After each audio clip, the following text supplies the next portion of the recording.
today. So, good morning again, esteemed university leaders, researchers, distinguished guests, both from on-site and online. Thank you for joining and welcome to the X Enrichment Day, a significant part of the Horizon Southeast Asia Pushing the Frontier of Research and Sustainability project, which is co-implemented by Osnabrück University of Applied Science and Samuel Reichert with the generous support from the German Academic Exchange Service or DADD. This year marks the conclusion of our Enrichment Day series, bringing us to a special milestone. We are thrilled to host our first hybrid session, allowing us the opportunity to engage more closely with our distinguished guest speaker in person, thanks to the support to the Ministry of Higher Education, Research, Science and Innovation. Today, our guest speaker, Professor Jen Knight, will share her insights on the topic of understanding knowledge diplomacy and soft power approaches in international higher education research and innovation. This session will explore the landscape of international higher education and research collaboration, driving into the differences between a knowledge diplomacy approach and soft power strategies in fostering global academic partnerships. Before we begin, allow me to go through for the important housekeeping for today's. First, as we have attendees from both on-site and online, we encourage everybody to keep your smartphone and device on silent mode. And please also be noted that this webinar will be recorded and shared in the Right Share platform, which is our closed session. And then the last one, during the Q&A session, we encourage all the participants, both on-site and online, to ask questions by unmute yourself or leave the questions in the chat box. So now, without further ado, may I invite Dr. Romyan Gosayaganon, our Center Director and Regional Project Expert, to deliver the introductory speech and introduce our esteemed guest speaker. Thank you very much, Ploy, and good morning to all of us online and also on site. I'm very excited for many firsts that we have today. First, this is the first hybrid event that we do for the Enrichment Day. Usually for the Enrichment Day, it's all virtual. So people would be connected online for the programs Horizon Southeast Asia, pushing the frontiers of research for sustainability for the 6 countries from the GMS, Greater Mekong Sub-region and Timor-Leste. But this time is particularly exciting because after we informed Professor Peter Mayer, who is the lead of this project, he thought that it should be beneficial to share this also with the alumni from the IDC project. IDC stands for International Dean's Cause, which is a flagship project for Southeast Asian leaders in higher education. So today we have a private hybrid event, and this is the first time as well to have the alumni from IDC meeting up with the people who are participating in the Horizon project. That's the first. Second first is this. I'm so excited to meet Professor Jen Knight because she was one of the very first author that I read about internationalization. And I'm talking like almost 20 years ago when I started doing this job. And I learned yesterday that she finished her undergraduate degree. I think it was in 1972, 2 years before I was born. So that was quite a long time ago. So that's the first. And it was my excitement to meet her in person. I know for many of you, it will be your first to probably meet her and to hear her about the knowledge diplomacy. So we should be interested enough to engage with her. Don't feel shy because anything that you would like to know about this, just ask in the question or exchange and share what your thoughts are. I know that, collaboration for research and innovation and internationalization, you cannot avoid, the terms, knowledge diplomacy, what it means, what does soft power means. So today you would hear from her. The last first is that this is the first time I met a person who do 2 PhD in the life. Jane finished her first PhD long time ago, and she has her second PhD 50 years later. So you would be, you should be able to interact with her of what she feels like when people were saying that higher education landscape has changed so much. So she has been in all positions: students, learners, teachers, professors, influencer in higher education. So let's, give her a round of applause, and I hand the floor to Jane. So please welcome Jane. This is Jane, the student, speaking. Okay. Perpetual student, perhaps. Lifelong learner. Anyway, thank you both for such a warm welcome. I am thrilled to be here in Bangkok and meeting with you colleagues online and here in person. I think only thing that could be better would be to have everybody here together.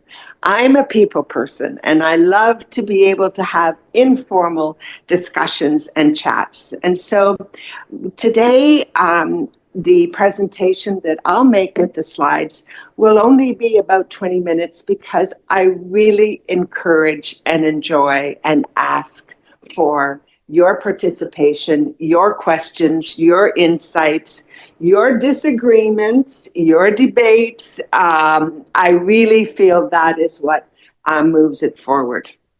So, as we have discussed, please use the chat function to ask your questions.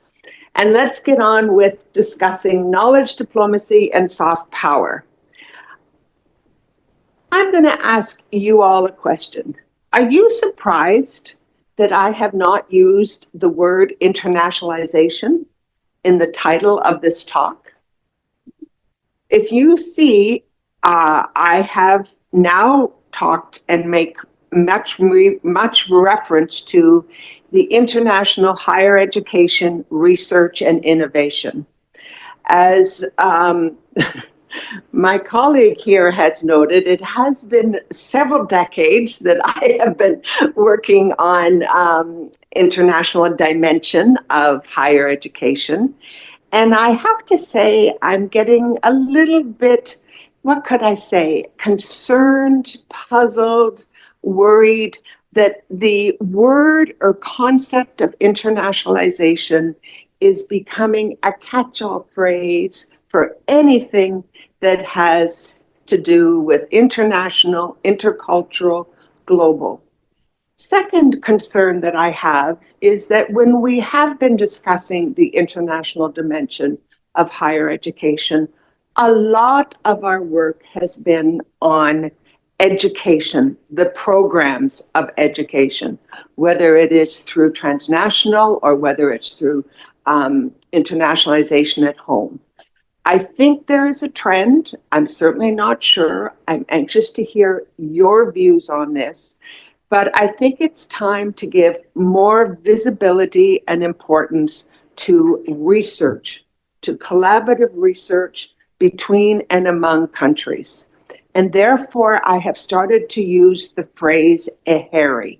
So it's still international higher education, but I have added research and innovation so that we are giving more importance to the major functions of a university, which does include research and service. And so today I would like to, this is the outline of our presentation. The first is, let's talk about what is knowledge diplomacy. How many of us are here? Oh, we've got more than 40 or 45. My guess is that we would have a wide variety of interpretations of knowledge diplomacy. Not only that, I think we would say, well, isn't knowledge diplomacy the same as cultural diplomacy, science diplomacy, education diplomacy? Is it not? What's different between knowledge diplomacy and the other kinds of diplomacy? The second thing I want to talk about is, of course, soft power. Soft power definitely comes from the field of political science, international relations, and soft power is also accompanied by the concept of hard power and more recently, smart power. So we'll talk about all three of those, but our emphasis will be on soft power. Then I'd like to take some time together to talk about the differences between when we and how we use knowledge diplomacy in EHERI and how we do the same with soft power. I'll give some examples of knowledge diplomacy in our discussion. I really would love to learn from you and to get examples of what you think are knowledge diplomacy in EHERI in this part of the world. It is very, very rare that I have an opportunity to interact with you from Cambodia, from Indonesia, from Myanmar, from Timor-Leste. So I really am looking forward to your examples of knowledge diplomacy as well as soft power. And finally, we will end with the key messages, the key takeaways. So that's our launching pad. Let's get going and start with the context. Why is knowledge diplomacy and soft power more of an issue in the world today than before? First of all, there is no question, no doubt that we are seeing more geopolitical conflicts. And colleagues, I do think that EHERI is also part of those conflicts. Perhaps not the reason for, but also the geopolitics has consequences for EHERI. We have global challenges. You're all aware of them. Examples include pandemics, climate change, migration, food, water security. These cannot be solved by one country alone. This is where we are seeing more and more importance to the role that we as academics have in doing collaborative research with our partners in the region, around the world. And this is where knowledge diplomacy and soft power have quite a significant role.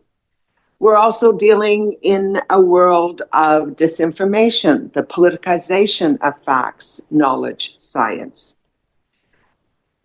If we have time later on, we can talk about the whole concept of foreign interference and undesirable transfer of knowledge between and among countries, which now is being labeled as research security.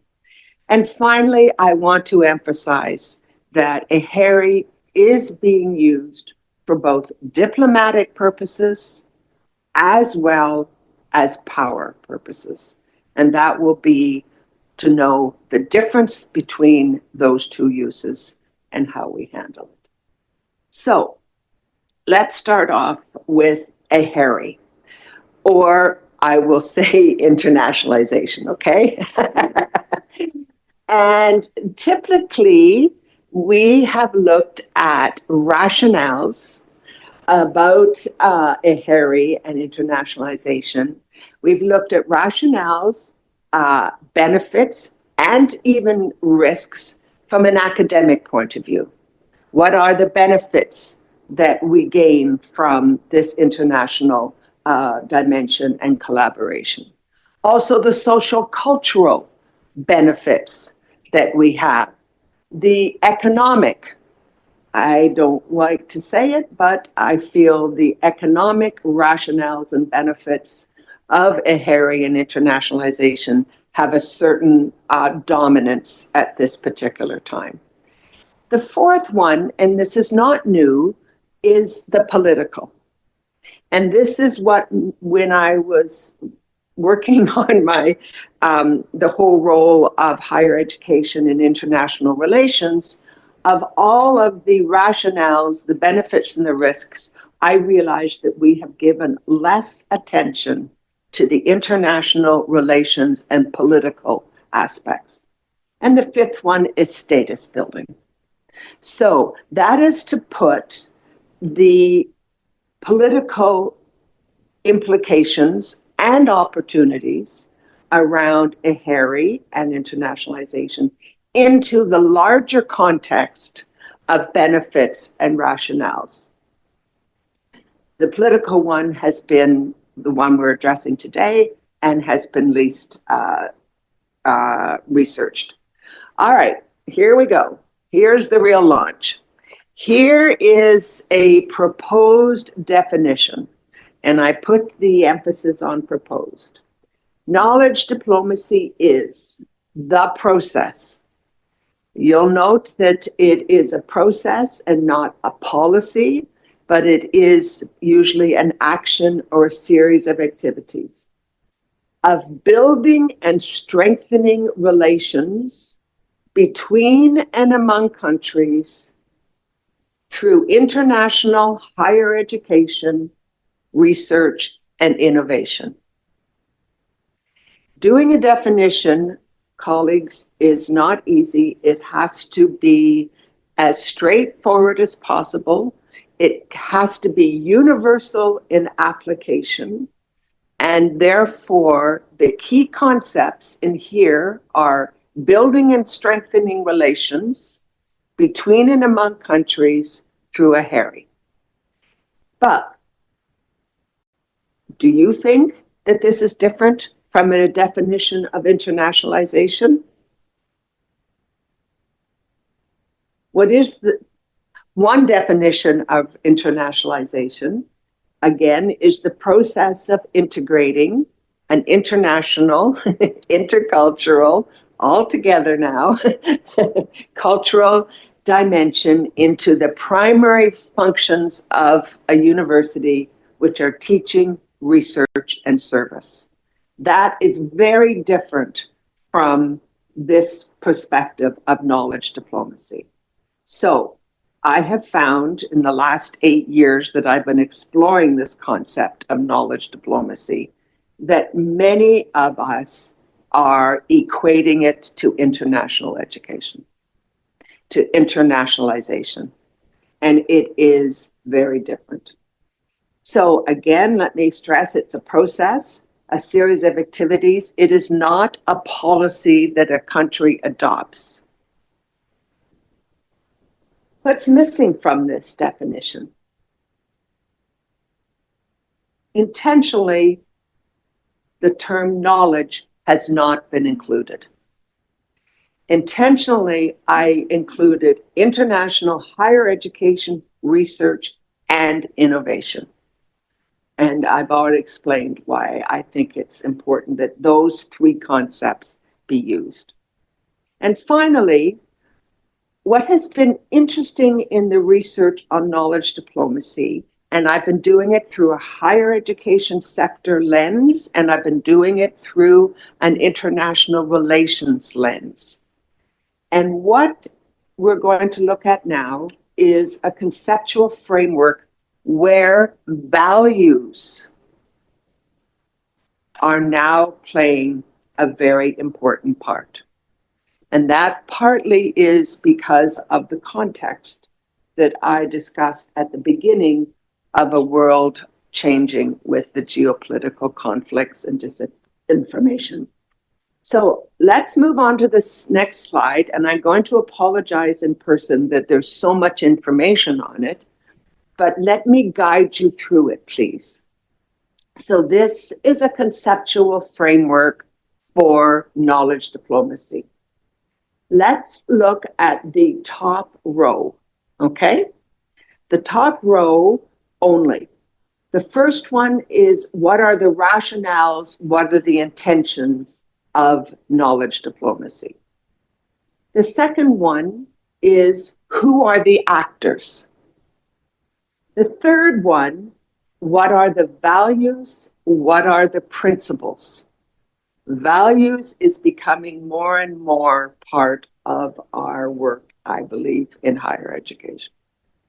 The fourth one is modes of operation. This I have learned from international relations, because you can see that I have separate modes of operation is column 4 and activities are column 5.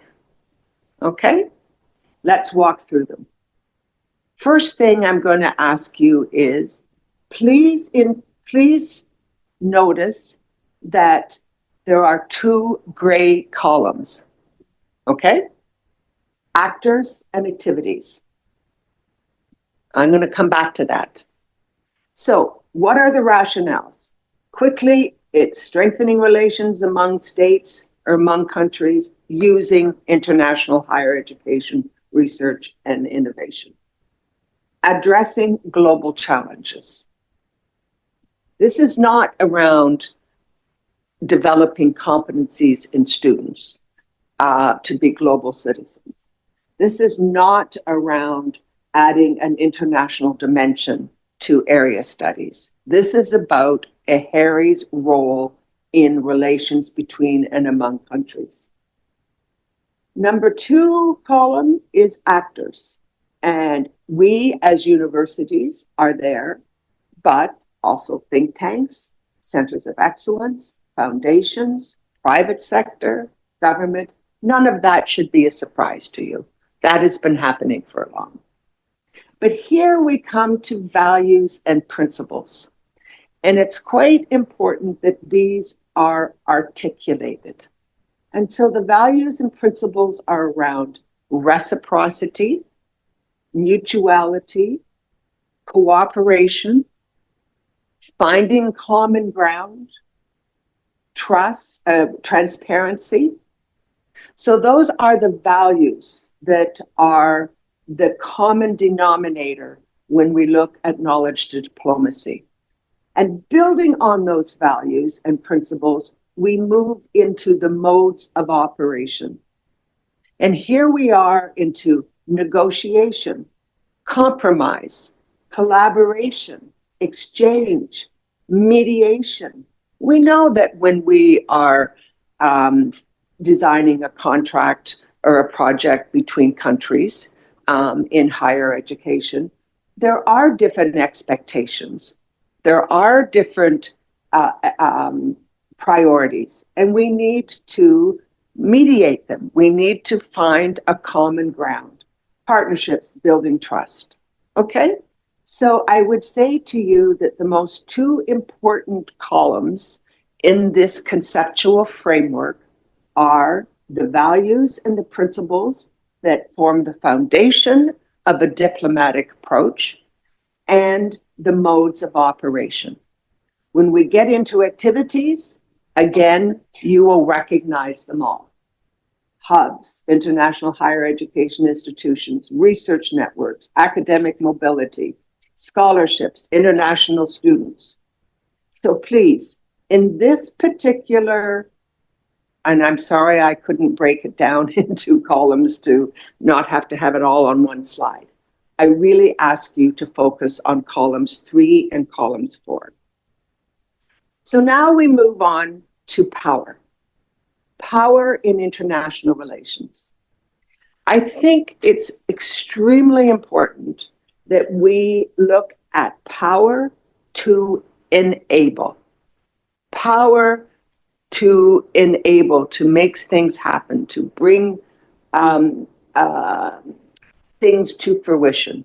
But power can also be power over, power as influence. And in soft power, or in power in international relations, we are looking at the second, the power over or the influence that one country has over the other. So now let's look at the 3 different kinds of power. Hard power. How many of you heard about hard power? Hands up, even on screen. Hard power. Hard power is military force and sanctions for coercion. Most people say to me, oh, but Jane, we don't have any hard power in higher ed. We don't use hard power. Well, Hard power includes sanctions. What happened about the European support for its collaboration with Russia during the invasion into Ukraine? Most of the funding was completely blocked. That is a hard power example, mainly through sanctions. But yes, of course, we are not usually in higher education research and innovation looking at hard power. But soft power is really very interesting. The man who invented this concept, his name is Joseph Nye, N-Y-E. And he's probably one of the most quoted scholars in the world. And he also has had very senior positions with the US government. But now what he is suggesting is we gain influence by attracting, by persuading, by making people want to do what we are doing. It's a completely different perspective than having the hard power. So soft power is around attracting, persuading, but it's still to gain competitive advantage or compliance, often in policies. And for our higher education policy, we have seen lots of, I would believe, soft power examples. And now we have the term smart power. It's recent, and it is the strategic combination of hard and soft power together. And I would say we're seeing quite a bit of that in today's geopolitical conflicts, where both hard power and soft power approaches are being used in our education, research, and innovation. Okay, so now let's look at the conceptual framework for soft power. Same 5 columns. Okay? So now, why did I ask you to look at the 2 gray columns? What do you see? What do you think when you see those 2 gray columns? Guess what? Exactly. They are the very same as in knowledge diplomacy. So, and what do? They represent international higher education, research, and innovation. But if you look at column 3 and 4, now you will see major differences between the 2 approaches. So for the values in 3, a soft power is looking for dominance, is trying to gain competitive advantage, is looking for some kind of control or some kind of upper hand. Those are the principles that are underlying their motives. But in operation,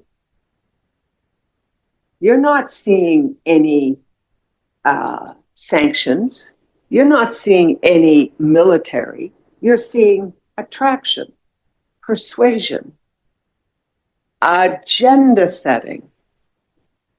That probably rings a bell to all of us in having other countries or regions of the world setting agendas for countries other than their own.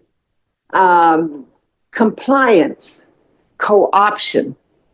So if I stress anything, I really stress we in our field of international higher education, values are playing more and more of a role.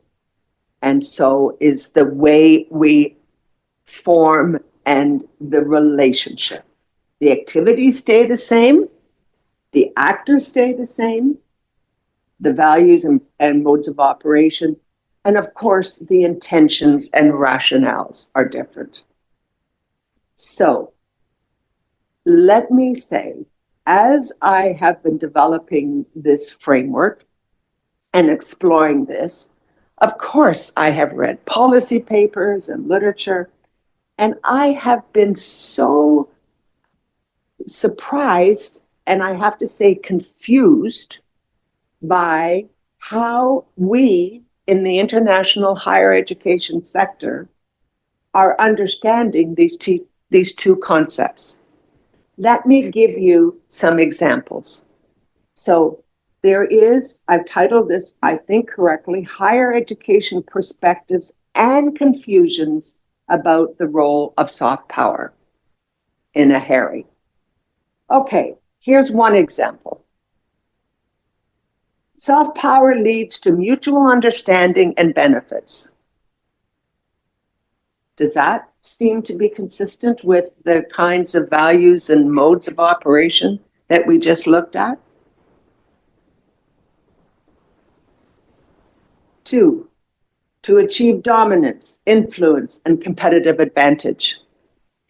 There is an author, Wojak there, 218, from Poland, and she talks about making countries empires of knowledge and how you can use soft power to be an empire of knowledge.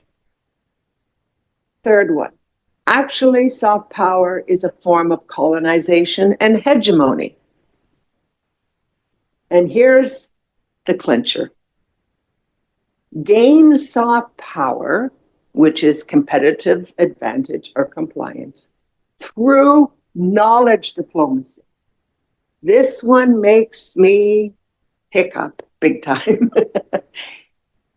What these authors have done, and of course, I've been the one that's been working on the concept of knowledge diplomacy. They read some of my work, and instead of saying through internationalization, they said knowledge diplomacy. So I could give you so many examples about how we in the higher education sector, as we go through this period of having to look at the political and international relations consequences of our work we are going through a period of confusion. And hopefully we will get some clarity, and the word soft power, the use of soft power and the use of knowledge diplomacy will become clearer. But I think what we have to do is to really make the issue crystal clear. We have to compare the two frameworks, okay? So let's look at the frameworks, but in a little different way. So let's start with the first row. So the second column with the green is using a knowledge diplomacy approach, okay? And next to that is the soft power approach. Now move, please, to the left-hand column, and we'll see, okay, where do self-interests sit? I believe it is naive of us to think that when we are doing collaborative projects with other countries and other institutions, we all have self-interests at play. We're not denying that. But what we do is we have national self-interests leading to mutual interests. And I think what's important here is that they are mutual interests and benefits, but they can be different. They can be very different. Under the soft power approach, national self-interests dominate. They are not looking for a mutual but different benefits for all parties involved. Under modes, if we move under knowledge diplomacy, look, negotiation, mediation, communication, conflict resolution, conciliation, collaboration, always trying to find a common ground. always trying to work on an agreement where everybody feels that their expectations are being met. The soft power approach is more using attraction. You would like to, we have something that is very important. Let's say it's a policy, a higher education policy. I will be very careful not to give examples. But they are wanting their policy, let's say, to be adopted by another country, and they are doing it by presenting it as a very attractive option. It is not trying to, it's using attraction, using persuasion, often with funding attached to it, looking for compliance, looking for co-option. Then we go down to values. This tells the story, and that's why I have highlighted it in gray. Values of reciprocity, mutuality, common ground, versus values in dominance and competitive advantage. And I think that's why most of our work is being labeled partnerships. You know, a lot of our projects, our international higher education research and innovation, are called partnerships. And I think that's probably the key concept with the knowledge diplomacy approach. The last one the last bottom row, I tried to do it figuratively, how you could imagine it, not with words, but figuratively. And it is the nature of the relationship under knowledge diplomacy is horizontal and collaborative. And often with the soft power approach, it is more vertical and top down.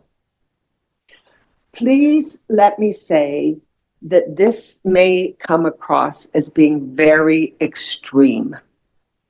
It may be differentiating soft knowledge as knowledge diplomacy and soft power in a very black and white. It isn't black and white. It is gray. It is different shades of gray. And so please don't feel that this is something that we have to see as extremes. Okay, now what's next? Oh, now I have a question for you, everybody. I'm still working on this concept. It will change. And you know that I have used the term knowledge diplomacy, right? So I'm using the word knowledge. And then I use the term soft power. But I've not used knowledge in the soft power term. Okay? Should I be doing that? So here, knowledge for soft power approach. Do you think that I should change it and say knowledge diplomacy and knowledge for soft power approach? Or, as I said in the title of this presentation, knowledge diplomacy and versus soft power. I really don't know whether we should be putting knowledge into the soft power. Please think about that. And when we have our chat, I'd be very interested to hear your comments. So here is a very succinct of soft power approach or knowledge for soft power, whatever you think, and please advise me.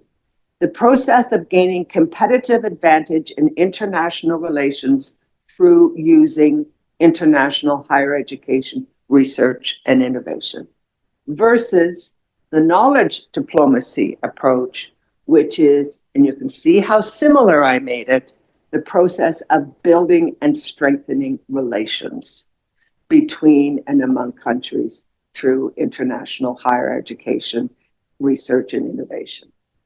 So let me, we're already running out of time. Okay, I think I will skip this slide.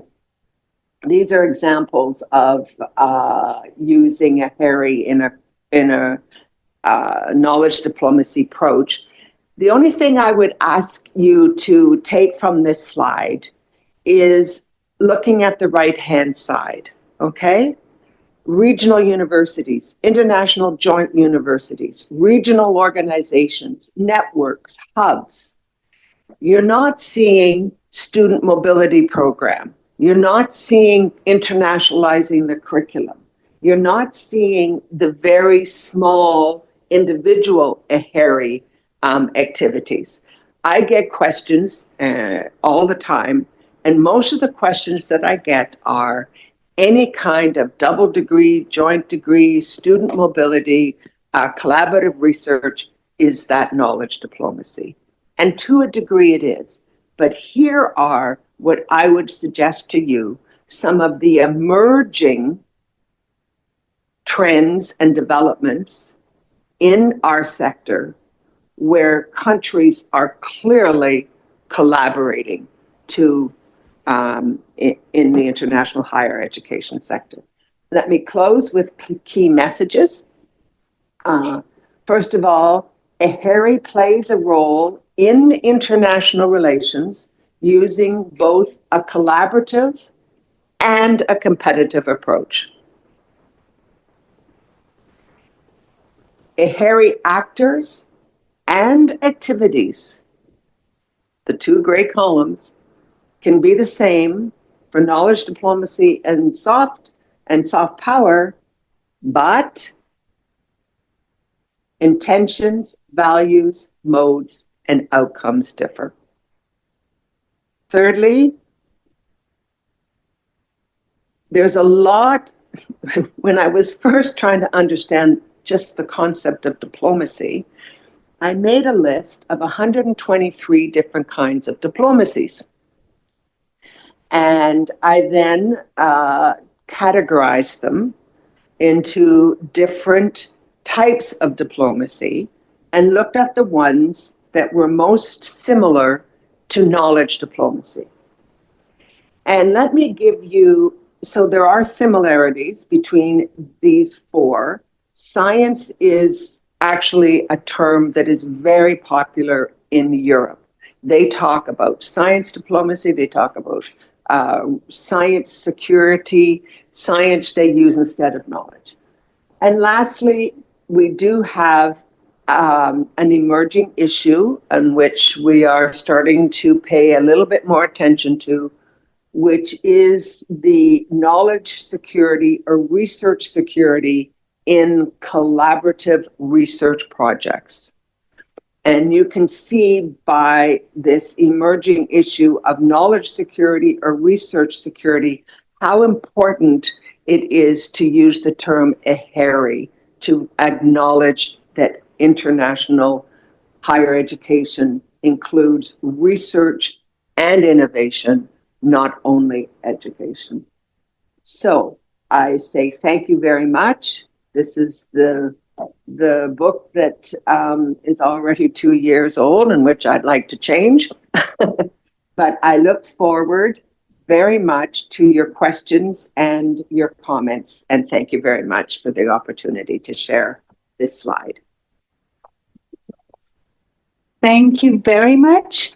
I think that is a good timing for us to actually open the floor and we welcome the questions. And I think actually Professor Knight has asked some questions as well. And if you want to engage in, and trying to answer those questions in the chat box, or if you want to use the raise hand function and then ask the question, then you're welcome to do it now. So the floor is open. So Ploy, maybe you can check as well whether there are questions in the chat box. Yeah. So we have the question from the chat box from Dr. Chinta, Treta Christian University. So may I read the message for you all? How does knowledge diplomacy serve as a conduit between hard power and soft power in international relations? And in what way can it be leveraged to create smart power strategies? especially how can the integration of knowledge sharing initiatives enhance the nation influence while balancing assertive and cooperative approaches? Very long questions. Maybe we can take 2 or 3 at a time. So maybe, Ploy, you want to find other questions as well, if there is any. But in the room, I'll come back to that. yes, okay. In the room, is there a question from the room? Okay, I think Ploy is looking at the questions. Is there any other questions online? Ploy? No. Okay. Uh, Let me try to first of all, thank you for the question, but I will say I'm really not sure I understand it. Because, yes, there is between soft power and hard power, there is a medium, which is the smart power. There is a way to bring power which is intended through very serious military actions or economic sanctions and persuasion and attraction. Those are 2 ends of a spectrum. And certainly the smart power is a way to be able to manage those to a specific set of circumstances. But I don't see, to be honest, that smart power or hard power or soft power is on the same spectrum as knowledge diplomacy. They have different values, as you have seen. They have different intentions, as you have seen. They have different modes of operation, as you have seen. So I am not sure we are trying to make a soft power or smart power approach a knowledge diplomacy approach. And how do you put that, how do you make those 2 ends meet? I'm not sure, I'm not enough, I guess, of a political scientist to understand that. So I think that one will dominate over the other. Let's take an example where, let's say, a research project is being negotiated. And when they negotiate this research project, hopefully it's being done on having similar expectations of what the purpose is, what will happen with the new knowledge that has been produced from this research, what will happen if they want to commercialize this research.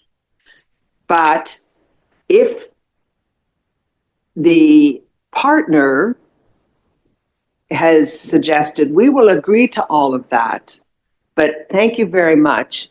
In the end, we want this data for a different this new knowledge, this data for a different purpose. That is not finding a common ground between soft power of compliance, co-option, and a knowledge diplomacy, or just a diplomacy. Let me add one more thing. Is there another question? Yes, thanks. Oh, okay. I'll wait. Yeah. Shall we go on for another question for from Tituan? Sure. Yes, from IUPP. Yeah. I think the question is regarding the different kinds of knowledge.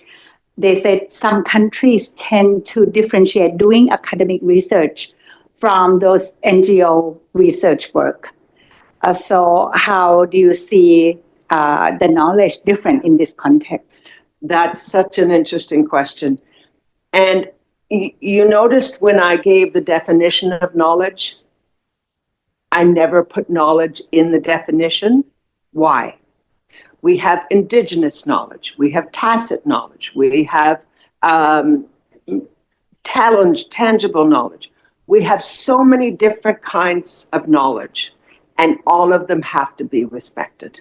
So it doesn't have to be all academic produced knowledge, but all of those all the different types of knowledge have to be included and acknowledged in their own right. So some countries tend to differentiate doing academic research from those NGO work and from, does knowledge differ in this context? I personally would say new findings, if I don't use the word knowledge, but new findings is a form of new knowledge. I would not limit this to academic knowledge, as I have just said. So thank you for that question, because, and that, colleagues, is a challenge about using the word knowledge. And I really searched hard. Let me give you an example. I told you I found 113 different kinds of diplomacies, and I told you I tried to categorize them. And what I did was I ended up comparing something like climate diplomacy with knowledge diplomacy. Climate diplomacy is an issue where we need to have more diplomatic consultations and work on. The issue is climate. Knowledge diplomacy, knowledge is the way, the process.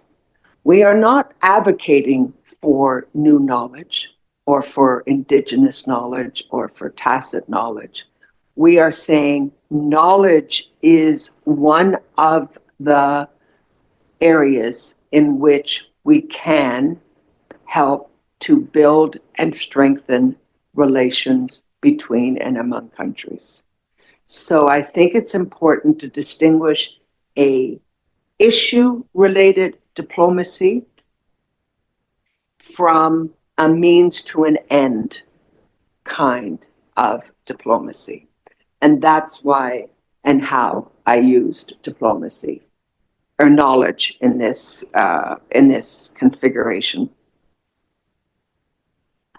Okay. I think I'll open the floor for the room as well, if you have any questions, because I think we have 5 more minutes to go. Okay, Khun Pantip, please.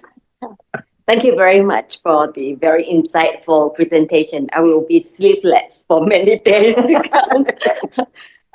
A little bit about you, because you were talking about NIE, most cited for the definition of soft power. You too, for us, everywhere in the world, cite you about internationalization. Okay, that's it. I have several questions, but the first one that made me wonder, it's kind of simple. When you talk about international higher education, and then I said international higher education versus higher education, what do you mean by international? Yeah, I prefer to talk about the international dimensions of higher education. The term internationalization, I talked about how it is integrated into an academic institution. Remember, that was 30 years ago. And we have moved a long, long way in how we integrate. And it's not how we just add more area studies or language studies, but how in the teaching learning process, we can bring more international attitudes, values, understandings, insights, skills, and then, of course, through at home. So I believe that internationalization is the process at an institutional level or at a sector level. But when I talk about the international dimensions of a higher education sector, I basically look at what are the primary functions of higher education. Education, research, service to, and if it's at an international level, it can be service to, at an international level, it can be service at a community level, whatever. So if we say that the three primary foci of a university is teaching, learning, research and innovation, and service to the community. So I have follow-on questions then. Good. Because by saying so, that could mean that international higher education that you focus on could be equivalent to higher education. Because It's the higher education sector, I would agree. Uh-huh. But then we could say, first of all, we could say education sector, primary, basic, higher.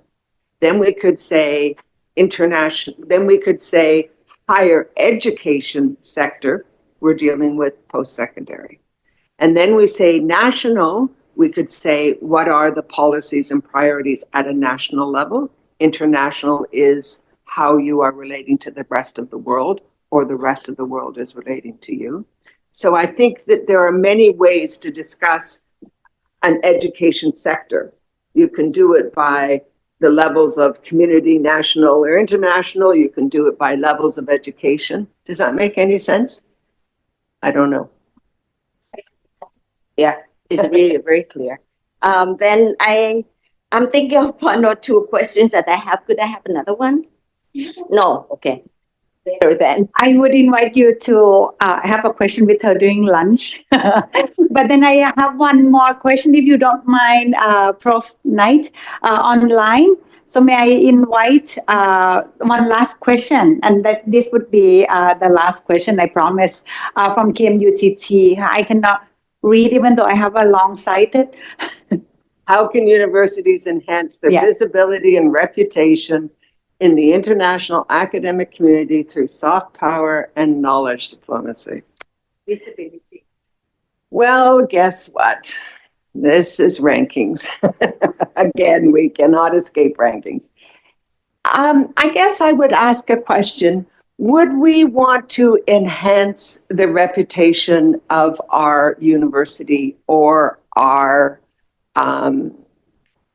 country's higher education sector by doing it through a top-down, competitive, self-interest, we're the winners, we will dictate what is happening? Is that what we would? Pardon? Is that the reputation we want to build? I guess maybe some countries do, actually. They are the best, and we're going to do anything we can to do the best. But we have to be careful that we don't use soft power and knowledge diplomacy as a catch-all phrase for everything. And here is clearly a rankings question. And can we use soft power or knowledge diplomacy? And yes, we can, but it depends what your aims are. Depends what your goals are. This book I just referred to, Empires of Knowledge, and it is saying we are going to recruit all the best talent we can get across the world to our country to be able to increase our competitiveness, to increase our innovation, to increase our commercialization. So yes, I guess institutions can do that. Depends what they want their reputation to be. But may I add one more thing before we close? And this hasn't come up as a question, which a little bit surprises me. What we have looked at is how international higher education, research, and innovation strengthen relations between and among countries. There is a reverse. It's a circle. how can stronger relations between and among countries strengthen our own capacity for international higher education, research, and education? And so when I look at knowledge diplomacy, I look at it as a circle, and it can strengthen relations between and among countries, and relations between and among countries can strengthen our work in international. I didn't talk about the second part because I wanted to introduce the concept of soft power, because the higher education sector has, I think, very much engaged in the concept of soft power because it's pretty much of a fad these days. And it's not a fad as in action, but as a concept. They say, if we have soft power, we are stronger, we are better. And so I really wanted to distinguish between a knowledge diplomacy approach and a soft power approach. But at the same time, I want to say it's a two-way street. It can strengthen relations between and among countries, and better relations between countries can strengthen us, our international higher education sector. Thank you. All right. So thank you very much, Professor Chennai. Please give a round of applause to her once again, everybody.